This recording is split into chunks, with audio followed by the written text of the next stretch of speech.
नमस्कार साथियों, कैसे हो आप सब। उम्मीद है सब अच्छे होंगे। एक बार फिर से हाजिर है आपकी सेवा में। हम पढ़ रहे थे जेल प्रेरी के पुराने पेपर व्याख्या सहित। आज जो है इसका 5वां पेपर हल करने वाले हैं। परसों आपका एग्जाम है, उससे पहले मेरी कोशिश रहेगी कि जो 10 पेपर है वो पूरे आपको हल करवा दिए जाए। यदि आपको साइंस से जुड़े वीडियो देखने हैं बहुत ही ऑथेंटिक और शानदार, तो मैडम जो सुनीता मैडम है उनके द्वारा आपको प्लेलिस्ट में मिल जाएंगे। राजदीप सर ने भी डाल रखे हैं। और राजस्थान ज्योग्राफी की क्लास वो लेके आ रहे हैं कल मैराथन, तो वहां से भी आप अपनी जो लास्ट तैयारी है उसको पंख दे सकते हैं। और प्लेलिस्ट में जाके देखोगे तो बहुत कुछ आपको मिलेगा, वहां से भी आप ग्रहण कीजिए, क्योंकि शिक्षा जितनी ग्रहण करोगे उतने ऊपर तक जाओगे। सबसे पहले अपना यूट्यूब चैनल है वो जरूर इससे जुड़ जाएं, अपने यार दोस्तों को शेयर करें। टेलीग्राम चैनल का लिंक डिस्क्रिप्शन में दे रखा है, वहां से आप ज्वाइन कर लें ताकि आपको सूचना मिलती रहे। प्ले स्टोर पे अभी अपना ऐप आया नहीं है, तो गूगल में जाके सर्च करोगे गोल गुरु एकेडमी, तो वहां अपना जो है ऐप आपको मिल जाएगा, वहां से डाउनलोड कर सकते हैं। आने वाली तमाम भर्तियों के लिए ऑथेंटिक टेस्ट सीरीज आप वहां से दे सकते हैं, और भी बहुत सारी चीजें जो है आपको वहां पर पीडीएफ के माध्यम से मिलेगी जो आपके लिए कारगर होगी। तो बगैर किसी देरी के शुरुआत करते हैं इस क्लास की। तो देखिए, आज का पहला जो सवाल है, किस सूफी संत ने कहा था हनोज दिल्ली दूर अस्त, अभी दिल्ली दूर है। तो ये बात किसके द्वारा कही गई थी भाई? ये बात आपके कही गई थी शेख सलीम शेख निजामुद्दीन औलिया के द्वारा ये बात कही गई थी। ठीक है, इसमें देखो एक नाम आया सलीम चिश्ती। सलीम चिश्ती कहाँ के थे भाई? सलीम चिश्ती, इनकी जो दरगाह है वो आपके कहाँ है? फतेहपुर सीकरी में। फतेहपुर सीकरी में है। फतेहपुर सीकरी में है। फतेहपुर सीकरी ये कहां पर है? ये यूपी में है। तो शेख सलीम चिश्ती की दरगाह आपको फतेहपुर सीकरी में मिलेगी। किस संत ने कहा था, किस सूफी संत ने कहा था कि दिल्ली अभी दूर है? शेख निजामुद्दीन औलिया के द्वारा। शेख सलीम चिश्ती को अपने यहाँ क्यों देखा है? क्योंकि अकबर यहाँ अक्सर जाया करता था भाई। आगे देखिए, विधानसभा में धन विधेयक किसकी पूर्व अनुमति पर पेश किया जाता है? यदि धन विधेयक की बात करें तो पूर्व अनुमति किसकी चाहिए भाई? पूर्व अनुमति इसकी पूर्व अनुमति राज्यपाल देता है भाई। राज्यपाल की पूर्व अनुमति से कहां रखा जाता है? कहां पेश होता है? विधानसभा में। कहां पर है?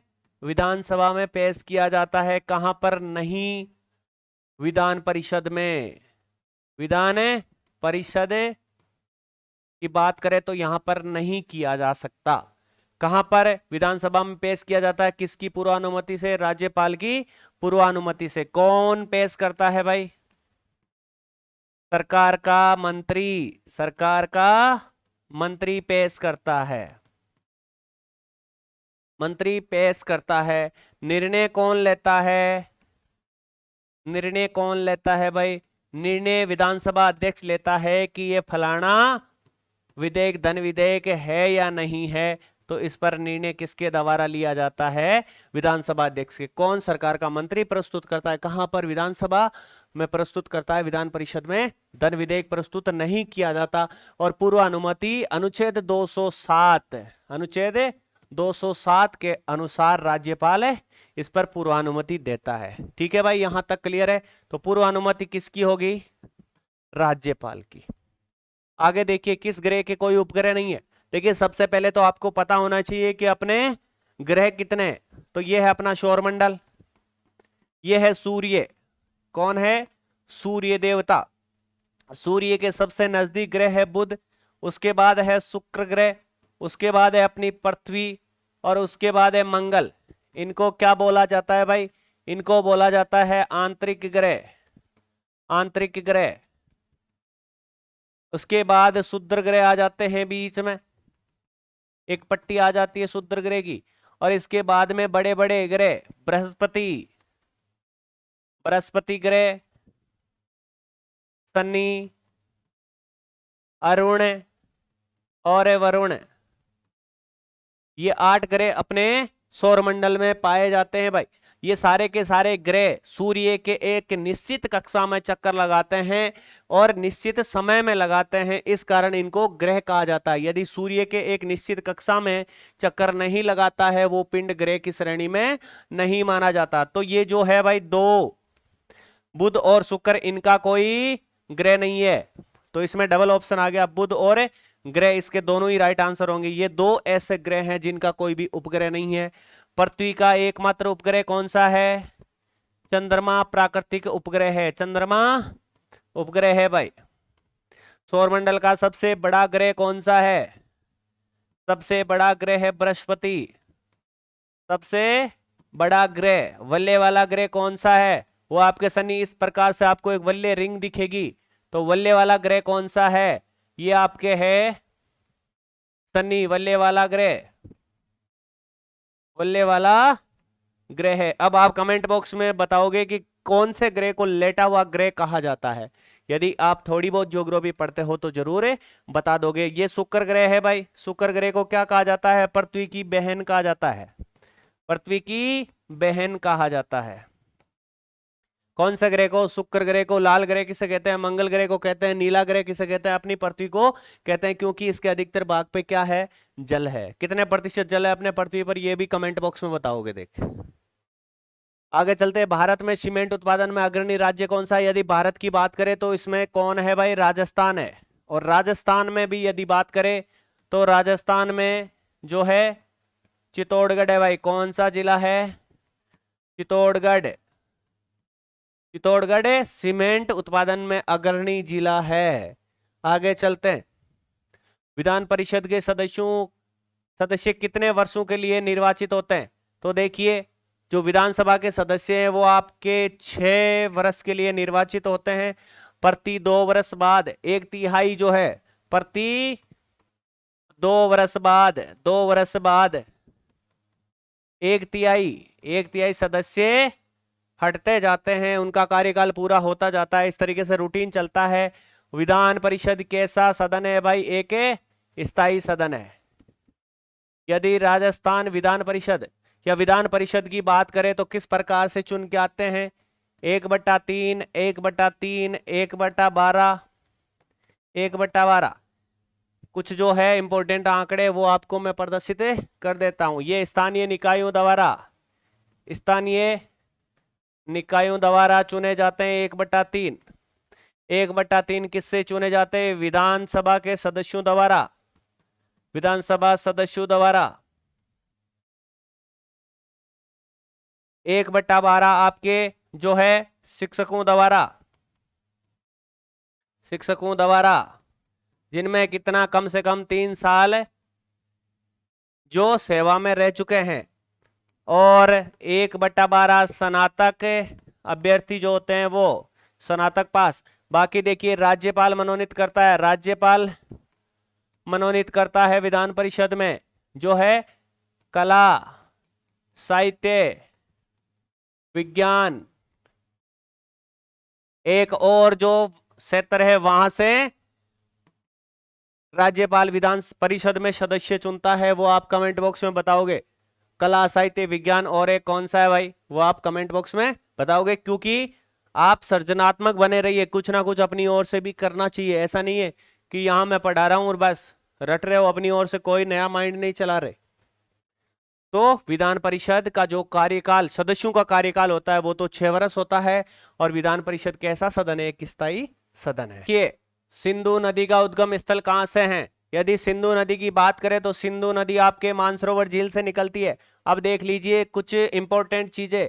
ये कौन सी श्रेणी है? ये कैलाश श्रेणी है भाई। कौन सी श्रेणी है? कैलाश श्रेणी है।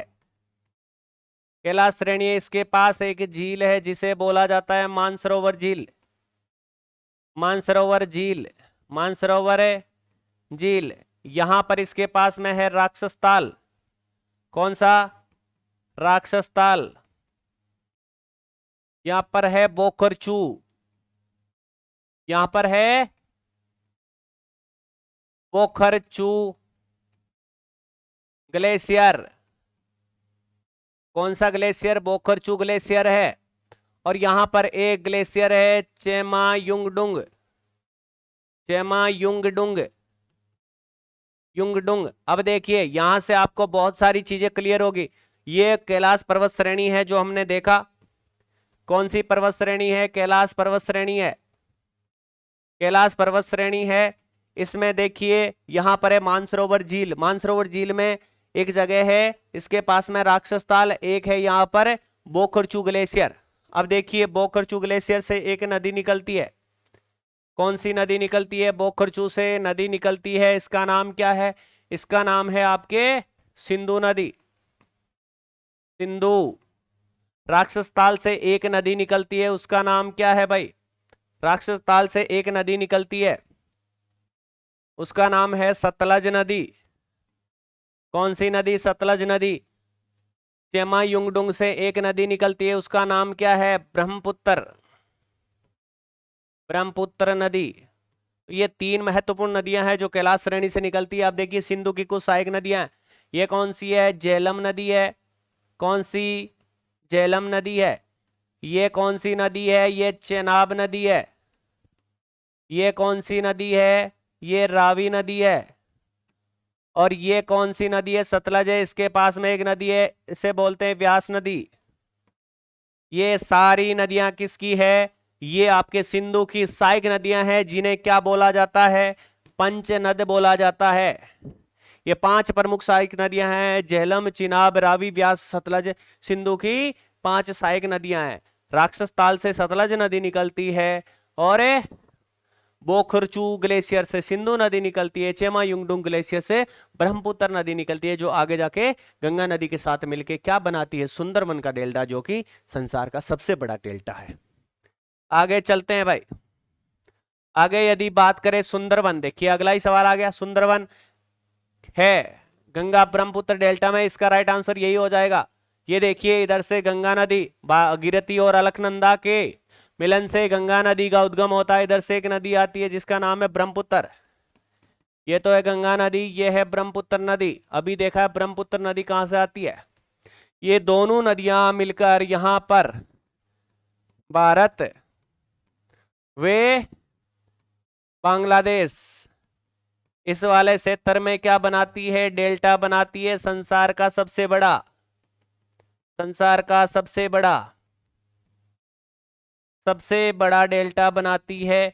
और यहीं पर क्या है? इस वाले क्षेत्र में ही आपको क्या मिलेंगे भाई? इस वाले क्षेत्र में ही आपको सुंदर सुंदर वन मिलेंगे, सुंदर वन मिलेंगे।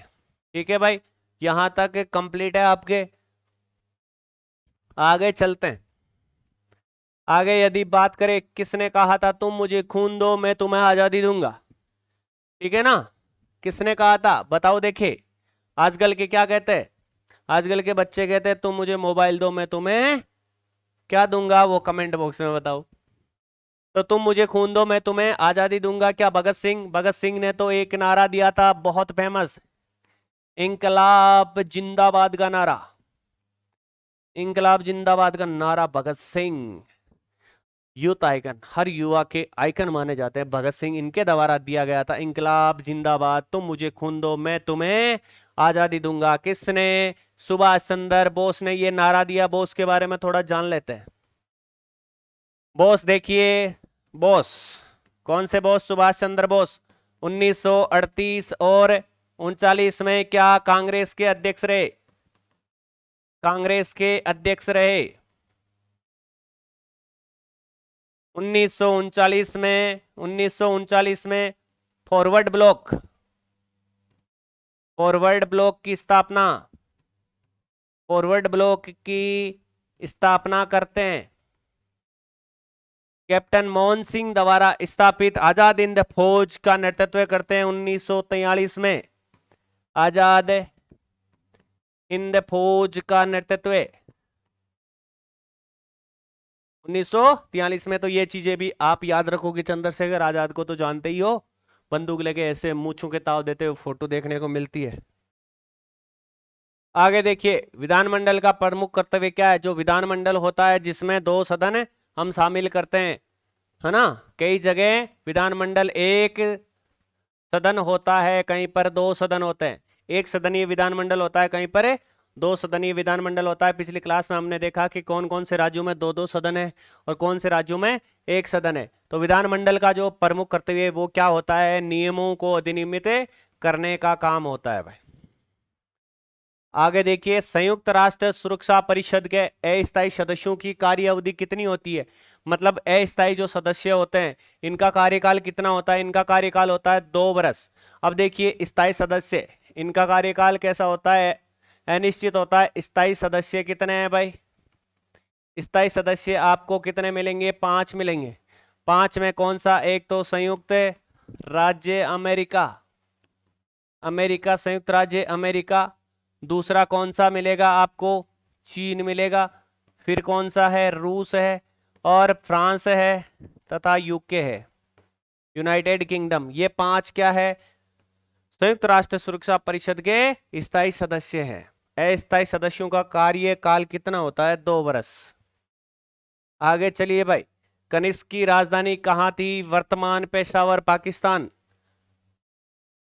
कुशलपुर है भाई, ये पुरुषपुर है, पुरुषपुर है, पुरुषपुर राजधानी कनिष्क के कौन से वंश का था भाई, कुषाण वंश का था। कुषाण वंश का था जिसने शक संवत चलाई, शक संवत चलाई, शक संवत चलाई। कब चलाई, 78 ईस्वी में, 78 ईस्वी में। और इसकी राजधानी कहाँ थी, वर्तमान पेशावर पाकिस्तान में। पुरुषपुर है भाई ये, पुरुषपुर।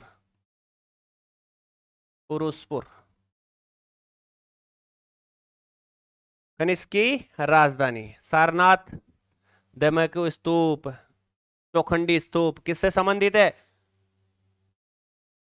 अरे प्रथम उपदेश दिए थे ना बुद्ध ने। कान्हा टाइगर रिजर्व किस राज्य में स्थित है, मध्य प्रदेश में है भाई। कान्हा टाइगर रिजर्व याद रख लेना। सर्वाधिक टाइगर कहाँ मिलते हैं ये भी कमेंट बॉक्स में बता दीजिए। विश्व का सबसे बड़ा लिखित व सर्वाधिक व्यापक संविधान किस देश का है, तो हो सकता है कि अपने देश के अलावा किसी का नहीं है, भारत का है। क्या है, कैसे व्यापक है, सबसे बड़ा इसमें क्या है, 395 अनुच्छेद है, 395 अनुच्छेद है, 12 अनुसूचियां हैं और क्या है, 22 भाग है, 22 भाग है। भारत विश्व का सबसे बड़ा संविधान भारत का है, लिखित सबसे बड़ा सर्वाधिक व्यापक संविधान। दुग्ध उत्पादन के क्षेत्र में श्वेत क्रांति लाने का श्रेय किनको दिया जाता है, देखिए जल्दी करते हैं क्योंकि आपका एग्जाम है, बहुत जल्द है, परसों। ये MS स्वामीनाथन, इनको तो क्या बोला जाता है, हरित क्रांति का जनक, हरित क्रांति का जनक। ठीक है, बात करते हैं दुग्ध उत्पादन की, तो वर्गीज कुरियन, ऑपरेशन फ्लड भी कहते हैं भाई, ऑपरेशन फ्लड भी कहा जाता है किसको, हरित क्रांति, सॉरी श्वेत क्रांति को कहा जाता है।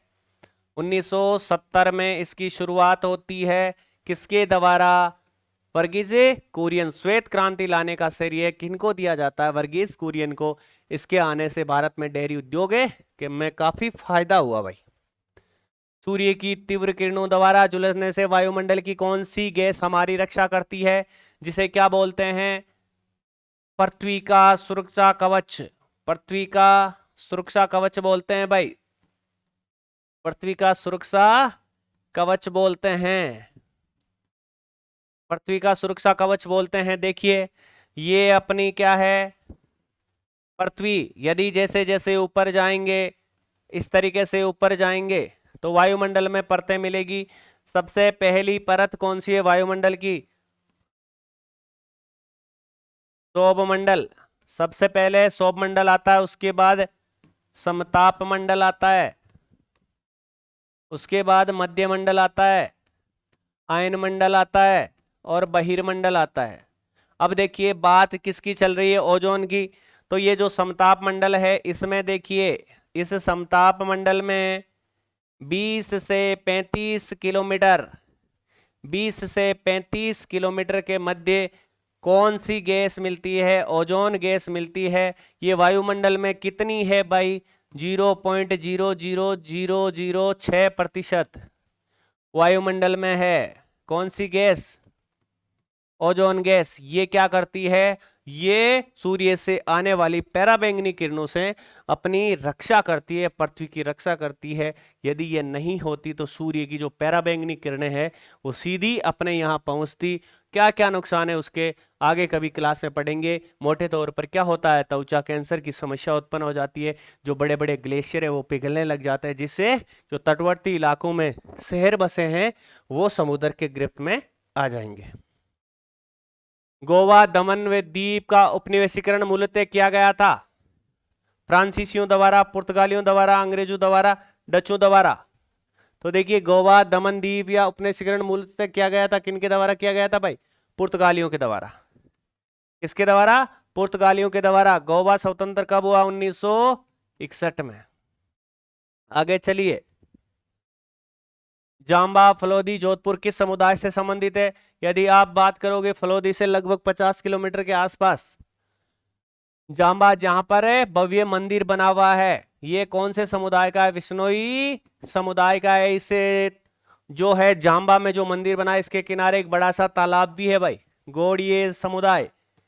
इसकी प्रधान पीठ कहाँ है? इसकी जयपुर में। जसनाती संप्रदाय कतरियासर, कतरियासर बीकानेर में है। वल्लभ संप्रदाय नाथ द्वारा, नाथ द्वारा कहां पर है? राजसमंद, नाथ द्वारा राजसमंद,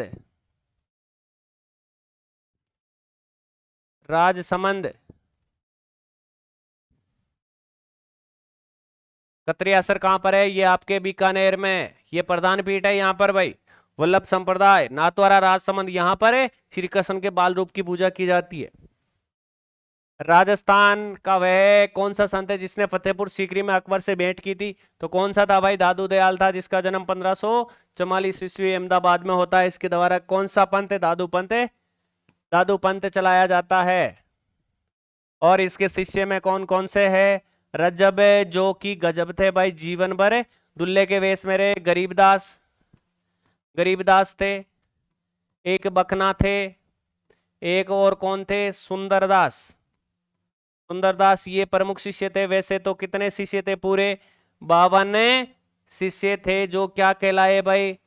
जो 52 स्तंभ कहलाए, स्तंभ कहलाए। प्रमुख जो है इनका क्रमस्थली कौन सी थी भाई? क्रमस्थली कौन सी थी? नरेना, नरेना से बरेना। नरेना, नरेना कहां पर है? जयपुर से कितने किलोमीटर है? कमेंट बॉक्स में बताओगे। जयपुर में है नरेना, जो दादू दयाल की प्रमुख कर्मस्थली थी। ये जहां भजन करते थे उसे क्या बोलते थे? अलके दरीबा, जसनाथ जी, रामचरण जी, मीराबाई। आगे चलिए। मथानिया सौर ऊर्जा परियोजना किस जिले में? मथानिया कहां पर है भाई? ये आपके जोधपुर में है। मथानिया सौर ऊर्जा परियोजना किस जिले में? मथानिया जोधपुर में है। आगे देखिए, हिंदुस्तान जिंक लिमिटेड का प्रधान कार्यालय कहां पर है? तो इसकी बात करें तो ये कहां पर है? आपके उदयपुर में। आगे चलिए। महाराणा जगमाल सिंह द्वारा बांसवाड़ा राज्य की स्थापना कब की गई? तो बांसवाड़ा राज्य की यदि बात करें तो इनके द्वारा, ऐसा सवाल भी पूछा गया है भाई, 1518 ईस्वी में बांसवाड़ा राज्य की स्थापना की गई। बांसवाड़ा एकीकरण के समय ऐसे कौन से बांसवाड़ा के शासक थे जिन्होंने कहा कि मैं एकीकरण पे नहीं, अपने डेथ वारंट पे हस्ताक्षर कर रहा हूं? आगे देखिए भाई। कपड़े पर चित्र बनाकर लोक देवता की जीवन चरित्र प्रस्तुत किया जाता है। ये कला क्या कहलाती है? अरे कपड़े पर चित्र बनाकर पूरी लोक कला, उस देवता की क्या किया जाता है? उसका जीवन चरित्र जो है प्रस्तुत किया जाता है। भोपा और भोपण दोनों उसे जो फड़े पर चित्र बनाए होते हैं उस चित्र के हिसाब से व्याख्या करते जाते हैं। उसे क्या कहते हैं भाई? फड़ कहते हैं। सबसे लंबी, सबसे लंबी फड़, सबसे लंबी फड़ देवनारायण जी की। देवनारायण जी का प्रमुख मंदिर कहाँ है? आसिंद भीलवाड़ा में ना। देवनारायण जी की सबसे लंबी फड़ है। सर्वाधिक चित्रों वाली फड़ भी यही है। सबसे प्रसिद्ध कौन सी है? सबसे प्रसिद्ध फड़ कौन सी है भाई? अरे सबसे लंबी फड़ है आपके देवनारायण जी की फड़ है। और सबसे प्रसिद्ध फड़ किनकी है? बाबूजी की। बाबूजी की फड़ सबसे प्रसिद्ध है, जिसमें नायक थोरी समाज के जो भोपा है वो इनका फड़वाचन करते हैं। रम्मत कहाँ का है भाई? रम्मत आपके बीकानेर। रम्मत ख्याल बीकानेर, जैसलमेर, फड़ौदी। जैसलमेर फड़ौदी का प्रसिद्ध है स्वांग। स्वांग के लिए कौन जाने जाते हैं? जानकी लाल बांड। जानकी लाल बांड, जिन्हें क्या कहा जाता है? मंकी मैन कहा जाता है। मंकी मैन कहा जाता है। ठीक है भाई, आगे चलते हैं।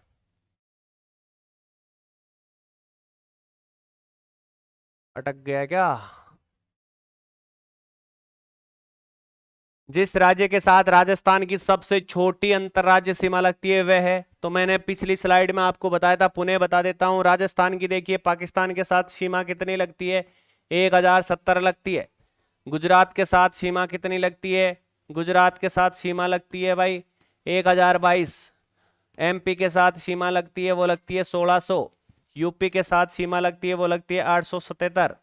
हरियाणा के साथ जो सीमा लगती है, हरियाणा के साथ सीमा लगती है 1262। और पंजाब के साथ सीमा कितनी लगती है? 89। तो सबसे कम सीमा किसके साथ लगेगी? पंजाब के साथ लगेगी। आगे देखिए, क्षेत्रफल की दृष्टि से राजस्थान का सबसे छोटा संभाग कौन सा है? तो क्षेत्रफल की दृष्टि से सबसे छोटा संभाग है वो है आपका भरतपुर। यदि वर्तमान भरतपुर संभाग की बात करें तो जिले कितने आते हैं? 5 जिले आते हैं। अजमेर की यदि बात करें तो जिले कितने आते हैं भाई? ये इसमें आते हैं आपके 6 जिले। बीकानेर संभाग की यदि बात करें तो बीकानेर संभाग में जो जिले आते हैं वो 4 जिले आते हैं। 4 जिले और किस में आते हैं? वो आपके कोटा में आते हैं। उदयपुर की बात करें तो उदयपुर में जिले कितने आते हैं? 7 आते हैं। 7 जिले और कौन से संभाग में आते हैं? वो आपके जयपुर संभाग में आते हैं। कितने संभाग हो गए? 4 और 2 6। एक है 8 जिलों वाला संभाग। 8 जिलों वाला, जिलों वाला संभाग कौन सा है? ये है आपके जोधपुर संभाग। जोधपुर संभाग। वर्तमान राजस्थान में जिले कितने हैं? 41 जिले हैं। और संभाग कितने हैं? 7 संभाग है भाई। ठीक है, यहां तक का लेखा जोखा कंप्लीट हो जाना चाहिए। कर्नल जेम्स टोड ने निम्नलिखित में से किस युद्ध को मेवाड़ का मैराथन कहा था? देखिए 1582 ईस्वी में एक युद्ध होता है। 1582 ईस्वी में किसके मध्य ये होता है? महाराणा प्रताप और अकबर के मध्य। इसमें 2 टुकड़ी काम करती है। प्रधान नेतृत्व कौन करता है? नेतृत्व करता है आपके, नेतृत्व करता है अमर सिंह, जो कि महाराणा प्रताप का पुत्र था। तो अकबर और प्रताप के बीच 1582 में एक युद्ध होता है, दिवेर का युद्ध। और इस युद्ध को मेवाड़ का मैराथन कहा था कर्नल जेम्स टोड ने। एक हल्दी घाटी का युद्ध आया है भाई यहाँ पर। 18 जून 1576 में बाबर व राणा प्रताप, महाराणा प्रताप के बीच लड़ा गया। खानवा का युद्ध 16 मार्च 1527 ईस्वी को लड़ा गया। किसके मध्य लड़ा गया भाई? ये आपके सांगा व बाबर के मध्य। ठीक है भाई, आगे चलते हैं। सारंगपुर का युद्ध बच गया ना? 1437 में लड़ा जाता है क्या? 1437 में सारंगपुर विजय के उपलक्ष्य में ही तो विजय स्तंभ का निर्माण महाराणा कुंभा द्वारा किया जाता है। राजस्थान की प्रथम महिला राज्यपाल कौन थी? तो राजस्थान की प्रथम महिला राज्यपाल है, जो बाद में भारत की राष्ट्रपति भी बनी, प्रतिभा पाटिल। सुमित्रा सिंह की बात करें, सुमित्रा सिंह राजस्थान की पहली विधानसभा अध्यक्ष, राजस्थान की पहली महिला विधानसभा अध्यक्ष कौन थी भाई? ये आपके सुमित्रा सिंह, श्रीमती गायत्री देवी, पहली राजस्थान की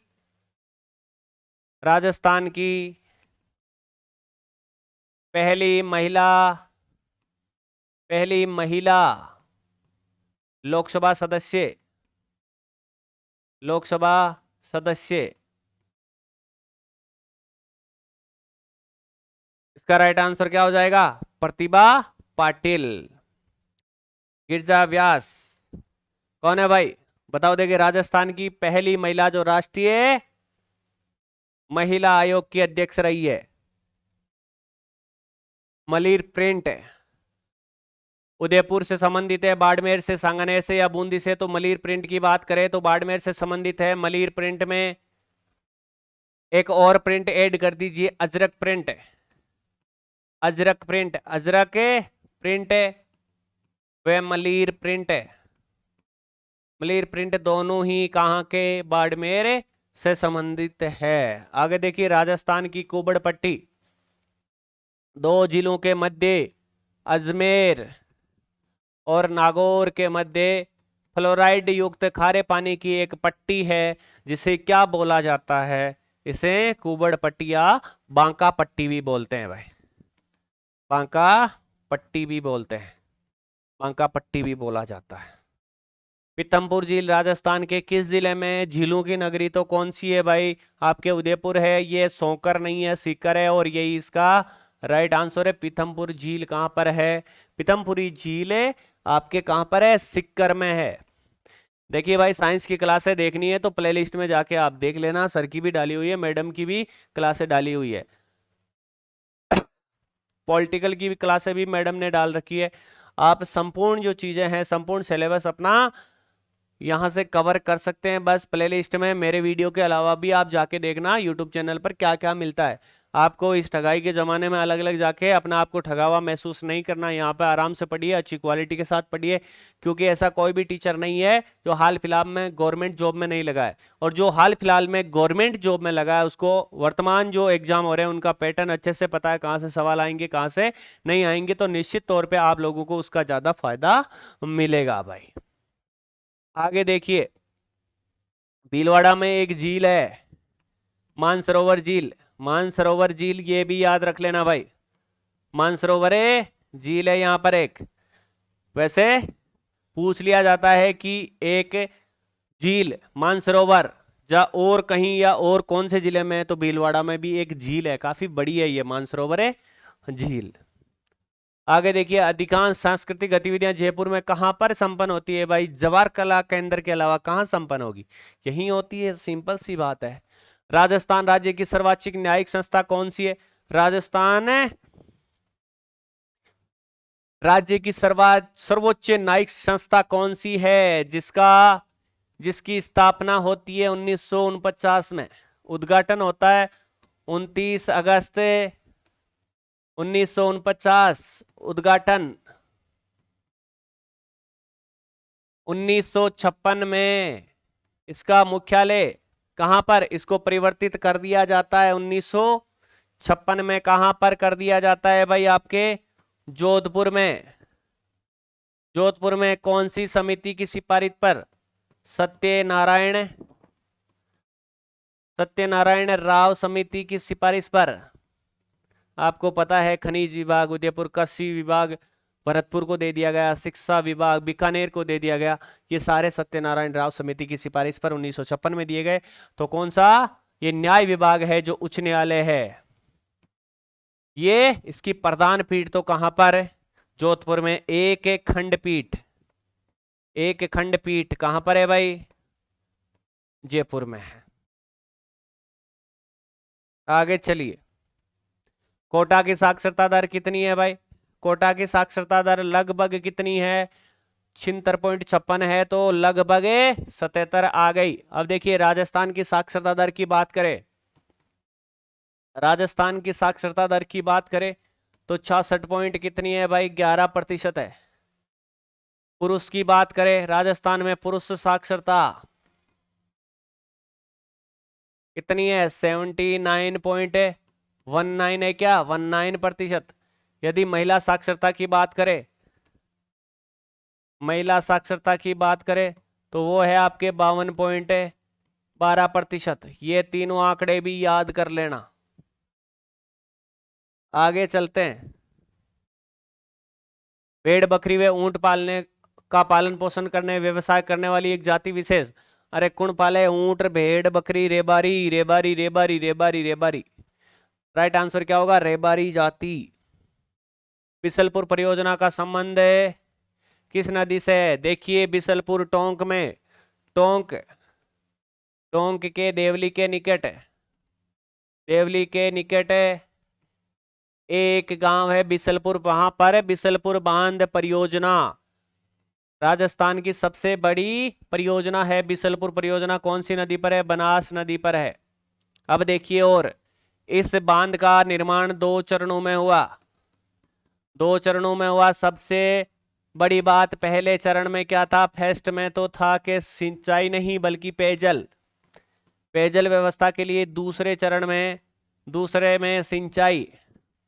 ये आपके कौन कौन से जिलों में पेयजल व सिंचाई की सुविधा उपलब्ध करवाता है वो कमेंट बॉक्स में बताएं। ये राजस्थान का कंक्रीट से बना बांध है, कंक्रीट बांध है।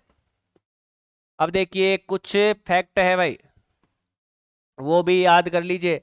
राजस्थान का सबसे लंबा बांध माही बजाज सागर बांध, माही बजाज सागर बांध। ऊंचा बांध कौन सा है? ऊंचा बांध है वो है आपके जाखम बांध। जल भराव समता की दृष्टि से, जल भराव समता की दृष्टि से, जल भराव समता की दृष्टि से सबसे बड़ा बांध कौन है? राणा प्रताप सागर बांध, राणा प्रताप सागर बांध। ये चीजें भी याद कर लेना साथों साथ। राजस्थान की सबसे लंबी नदी कौन सी है? चंबल है। सतलज और व्यास के संगम पर हरि के बैराज बांध बना हुआ, जहां से पश्चिमी राजस्थान में सिंचाई के लिए जो इंदिरा गांधी नहर है वो निकाली गई है। रामदेवरा का प्राचीन नाम क्या है? रुणीचेरा धनिया माल जीरा कमरा। तो रुणीचा रामदेवरा का प्राचीन नाम है भाई। गलियाकोट में किस संप्रदाय का उर्स लगता है भाई? दाऊदी बोहरा संप्रदाय, दाऊदी बोहरा संप्रदाय। यहां पर कौन सी संत फकरुद्दीन की दरगाह है? सूफी संत फकरुद्दीन की दरगाह है, फकरुद्दीन की दरगाह,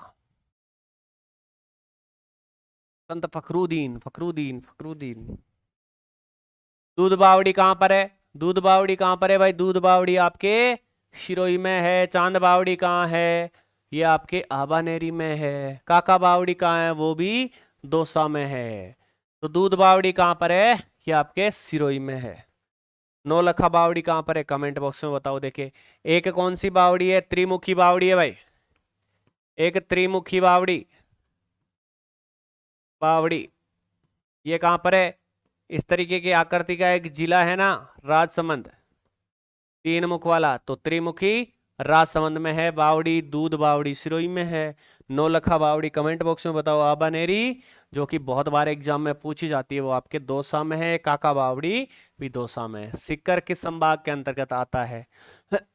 तो सीकर देखिए भाई आपके जयपुर संभाग के अंतर्गत आता है। अजमेर मध्यवर्ती संभाग है, ये उत्तरी संभाग है। कोटा दक्षिणी पूर्वी संभाग है। तो जयपुर संभाग में। देखिए, राजस्थान का वह लोक देवता जिसने महमूद गजनवी से युद्ध किया था, तो महमूद गजनवी से युद्ध करने वाला कौन सा था?